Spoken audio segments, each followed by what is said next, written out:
Sadin Mitzal López López, mi matrícula es AL060106. Soy estudiante de nivel medio superior de la Universidad CNSI y hago este video con el propósito de entregar mi proyecto modular de la materia de física. ¿Cuál es el origen del electromagnetismo? En 1820 se asumió un vínculo entre los fenómenos eléctricos y los fenómenos magnéticos. Christian Ørsted, físico danés de 1777 y 1851, colocó la aguja de una brújula cerca de un cable por el que fluía una corriente. La aguja comenzó a moverse y apuntó en una dirección perpendicular a ella.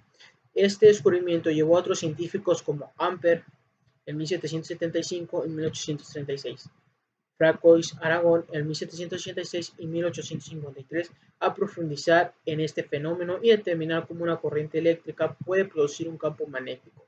Así nació el concepto de electromagnetismo. Un año más tarde, en 1821, el físico inglés Michael Faraday, en 1781 y 1867, también determinó que un campo eléctrico oscilante puede producir un campo magnético, cerrando así el bucle y estableciendo el vínculo definitivo entre los fenómenos eléctricos y magnéticos.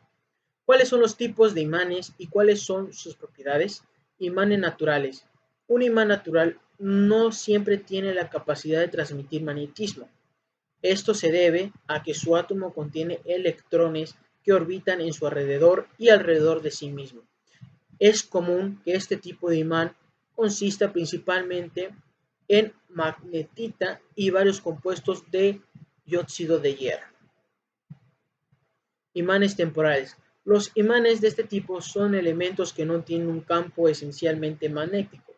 Sin embargo, como su nombre lo indica, puede magnetizarse por un periodo de tiempo específico o temporal. Esto sucede cuando se combina con ciertos materiales metálicos que tienen propiedades similares y son atraídos por otros objetos. Se caracteriza por ser compuesto de metales ligeros, manteniendo su atracción solo cerca de un campo magnético constante o lo que es lo mismo de corriente eléctrica. Cuando se habla de este tipo de imán, generalmente se incluye objetos como clavos y otros que pueden ser recogidos o retraídos por un imán más fuerte.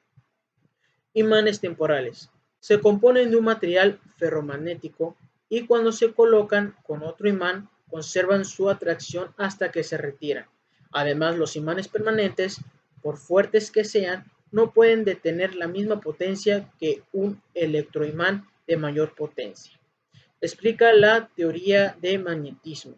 Según Max Weber, el magnetismo se debe a los imanes moleculares, porque dijo que un imán se puede dividir infinitamente y cada parte sigue siendo un imán.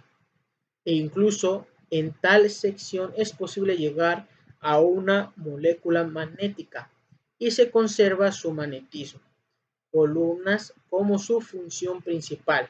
Esta teoría también establece que el proceso de magnetización de cualquier material ferromagnético consiste en la alineación de imanes moleculares en fibras magnéticas. Cada una de las células tiene una orientación aleatoria antes de la magnetización.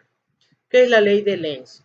La ley de Lenz es de las principales leyes de la física que describen muchas de las relaciones entre la electricidad y magnetismo, con la ley de Ampère, la ley de Gauss, la ley de Faraday y la ley de Coulomb y la ley de Lorentz. Tenemos todo lo que necesitamos para aprender el comportamiento clásico del campo electromagnético de estas leyes. La ley de Lenz y la ley de Faraday trabajan juntas para describir cómo se relaciona el campo magnético en su circuito con la corriente eléctrica en los conductores. Una vez que comprenda cómo funciona la ley de Lenz, podrán comprender mejor cómo la diafonía y la EMI afectan su diseño, así como el efecto general de los inductores en su diseño. Veamos exactamente qué significa la ley en el diseño de su placa de circuito, cómo controla el comportamiento de las señales. La ley de inducción de Faraday. La ley de inducción electromagnética de Faraday, conocida simplemente como la ley de Faraday, fue formulada por el científico británico Michael Faraday en 1861. Esta ley define la relación entre el campo magnético variable en el tiempo y en el campo eléctrico, produciendo por estos cambios romper tiempo restantes de -8, 10 apagar x. El enunciado de la citada ley establece: el voltaje inducido en un circuito cerrado es directamente proporcional a la tasa de cambio del flujo magnético con el tiempo que pasa por cualquier superficie como el borde de un circuito mismo. Para comprender completamente esto, es necesario observar el experimento de Faraday. Una batería suministró corriente a una pequeña bombina que crea un campo magnético a través de las vueltas de la bombina, alambres metálicos retorcidos alrededor de su eje. A medida que la bombina entraba y salía de las más grandes, su campo magnético, que cambiaba con el tiempo, producía un voltaje en la bobina grande que podía medirse con el galvanómetro. Ese experimento y la formulación de la ley de Faraday llevaron a muchas conclusiones sobre la producción de electricidad, que fueron clave para la ley de Lenz y el control eléctrico moderno. Muchas gracias por su atención.